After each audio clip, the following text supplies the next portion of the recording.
स्वागत है दोस्तों आपका लेट्स एक्सेलरेट में। मैं हूं तारिक और आज हम बात करने वाले हैं वॉच विंडो की। तो दोस्तों इससे पहले कि हम आगे बढ़े मैं बताना चाहूँगा कि अगर आप एक्सेल शुरू से सीखना चाहते हैं तो हमने ऑलरेडी काफ़ी सारे वीडियोस बना के अपलोड करे हुए हैं। आप हमारी प्लेलिस्ट में चेक कर सकते हैं। फॉर बिगिनर्स करके एक प्लेलिस्ट है, वहाँ पे आप जाके चेक कर सकते हैं, सारे वीडियोस देख सकते हैं। और अगर आपको इस वीडियोस अच्छे लगते हैं, आप ऑलरेडी देख रहे हैं काफ़ी टाइम से, तो हमारा चैनल जरूर सब्सक्राइब कीजिए। अगर आप कोई ऐसा टॉपिक है जिस पे आप चाहते हैं कि हम वीडियो बनाएं तो हमें ज़रूर बताइए और हम उसका वीडियो लेके ज़रूर आएंगे। तो चलिए आते हैं आज के टॉपिक पे जो कि है वॉच विंडो। तो दोस्तों वॉच विंडो जो बहुत बहुत ज़्यादा हेल्पफुल होता है उन लोगों को जिनको एक ही चीज़ को बार बार देखना होता है, यानी कि एक ही चीज़ को देखने के लिए बार बार शीट चेंज करनी पड़ती है। उनको इससे छुटकारा मिल जाता है। वो एक ही जगह पे अपनी इंफॉर्मेशन को लेकर कहीं भी शीट में जा सकते हैं और उसको कभी भी देख सकते हैं। तो यदि आप जैसे कि आप अगर क्वालिटी ऑडिटर हैं या आप टीम लीडर हैं, तो आप कोई ऐसा क्राइटेरिया है जो आप चाहते हैं कि ये मैच होने के बाद ये क्राइटेरिया आप अलग-अलग शीट में ढूँढना पड़ता है, उसके बाद आप मैच करके उसको जो है अपना रिज़ल्ट ला सकते हैं। तो वो क्राइटेरिया आप वॉच विंडो में रख के उसको सिलेक्ट कर सकते हैं, वो और आपको हमेशा दिखेगा। तो चलिए जानते हैं इसके बारे में।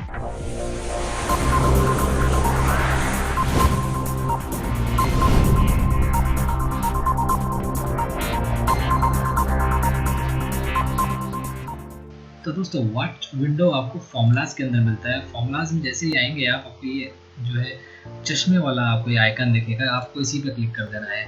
ये तो हो गया आपको इससे माउस से आप कैसे जा सकते हैं। अब बिना माउस के कैसे जाएंगे मैं वो भी बता देता हूँ। बिना माउस के आपको कुछ नहीं करना है, आपको दबाना है ऑल्ट।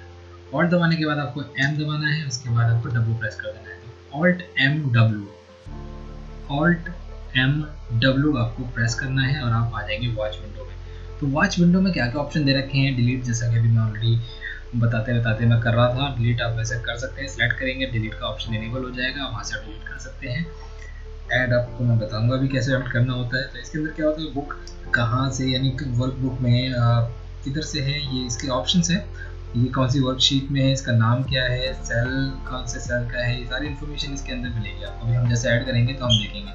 अब लेट्स सपोज मुझे ये वाली चीज़ ओपनिंग चेक मुझे चेक करना, ऐड करना है। तो देखिए मैंने चेक कर लिया है। तो ये बुक में आ गया वॉच विंडो के अंदर, शीट 1 के अंदर है। नेम में इसका कुछ भी हमने नाम नहीं दिया, इसलिए नाम नहीं आया।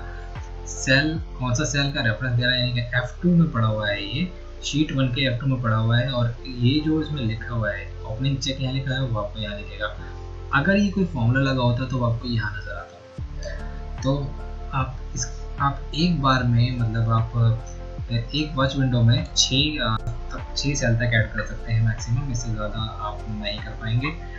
तो जैसे कि सपोज़ आपको ये आपका ओपनिंग, अब जैसे मुझे सोचिए सपोज़ कीजिए मुझे क्वालिटी ऑडिट करनी है, मैं कॉल वगैरह चेक कर रहा हूँ, मैं क्वालिटी ऑडिटर हूँ और मेरे कुछ क्राइटेरिया हैं जो मुझे चेक करने होते हैं हर कॉल पे। तो अब ये जो क्राइटेरिया लिखे हुए हैं, ये ओपनिंग चेक तो मेरा इस शीट में लिखा हुआ है और बाकी दूसरा क्राइटेरिया मेरा क्लोजिंग चेक भी लिखा हुआ है। इसको भी मैं ऐड कर लेता हूँ यहाँ पे। तो ये मैं इस तरह से ऐड कर चुका हूँ और आपकी जो वैल्यूज़ हैं वो वही रहेंगी, वो हिलेंगी नहीं यहाँ पे ऐड करने से। और मैं तीसरा क्राइटेरिया भी देख लेता हूँ, ग्रामेटिकल एरर चेक करना है मुझे। तो मैं यहाँ आता हूँ, ग्रामेटिकल एरर पर क्लिक करता हूँ, ऐड कर लेता हूँ। और भी कोई क्राइटेरिया है, रेट ऑफ स्पीच मुझे चेक करनी है, तो बिल्कुल मैं यहाँ पे आके रेट ऑफ स्पीच मैंने ऐड कर लिया। तो अब मेरे सारे क्राइटेरिया इसके अंदर आ गए हैं। तो अब मैं किसी भी शीट पे जाऊँगा मुझे सारे क्राइटेरिया दिखेंगे। अब मैं यहाँ से सपोज़ कीजिए ये मेरा कॉल नंबर है, मैंने यहाँ पे गया, कॉपी किया और सेलेक्ट करने के बाद मैंने उसमें सारी चीज़ें चेक कर ली, मुझे मिल गई। अब मैं उसको डन करके आगे बढ़ा सकता हूँ। तो ये आपको यहाँ पे इस तरह से मिल जाएगा, बहुत ईजिली ऑप्शन मिल जाता है। अगर आप कोई फार्मूला चेक करना चाहते हैं कि ये फार्मूला लगा हुआ है, नहीं लगा हुआ है, क्या है इसके अंदर, तो हम जैसे सम का फार्मूला लगा लेते हैं। इनका सम कर लिया मैंने। अब मैं इसको ऐड करूँगा तो आप देखिए यहाँ पे इसका फॉर्मूला भी दिखाने लगा कि हमने कहाँ से फॉर्मूला लगाया है, किस रेंज से किस रेंज में फॉर्मूला लगाया है, किस सेल में लगाया है, वो सारा ये रिजल्ट है, ये इसका फॉर्मूला है। तो इस तरह से आप इसको यहाँ पे देख सकते हैं। अब सपोज़ कीजिए एक एग्जांपल और ले लेते हैं। इसको डिलीट करने के लिए आप सिलेक्ट करके यहाँ से इसको डिलीट कर सकते हैं। और एक एग्जांपल और ले लेते हैं, जैसे कि मैं टीम लीडर हूँ, मैं ऑलरेडी मुझे चेक करना है, मैं कोई इंसेंटिव शीट बना रहा हूँ। तो मैं क्या करूँगा, इनको ऐड कर लेता हूँ। प्रोडक्टिविटी चाहिए मुझे और मुझे क्वालिटी इतनी चाहिए।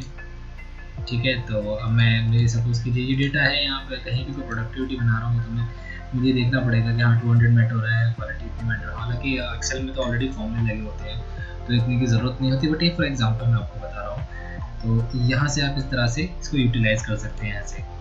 तो इसके अलावा इसकी एक ड्रॉबैक ये होता है कि आप एक वर्कबुक में कितनी भी शीट हैं उसमें तो जा सकते हैं, but with in the workbook नहीं कर सकते आप। एक वर्कबुक से दूसरी वर्कबुक के सेलेक्ट नहीं कर सकते। मैं चाहता हूँ कि मेरी वॉच विंडो वाली जो फाइल खुली हुई है, मैं और जो मेरी जो सेल पड़ी है, मेरा जो डेटा पड़ा है वो दूसरी किसी फाइल में पड़ा है, तो वो मैं नहीं ला पाऊंगा। ये सिर्फ एक फाइल का ही काम कर सकता है। अगर आप चाहते हैं इसको वॉच विंडो को एडजस्ट करना, तो आप देखिए यहाँ पे लाके छोड़ देंगे तो एडजस्ट हो जाएगा। आप इसको छोटा बड़ा कर सकते हैं अपने अकॉर्डिंग, और आप इसको ला के यहाँ से एडजस्ट कर सकते हैं। तो ये भी आप बड़े आसानी से वॉच विंडो में कर सकते हैं। आप यहाँ से मूव का ऑप्शन भी आता है, मूव साइज क्लोज, तो आप यहाँ से भी सब चीज़ कर सकते हैं। तो दोस्तों यही था आज का वॉच विंडो का वीडियो। अगर आपको अच्छा लगा है तो ज़रूर सब्सक्राइब जरूर कीजिए। अगर आप फेसबुक पे हमारा वीडियो देख रहे हैं तो हमें फॉलो कीजिए, लाइक भी कीजिए, और अपने देखते रहिए let's explore. Thank you very much.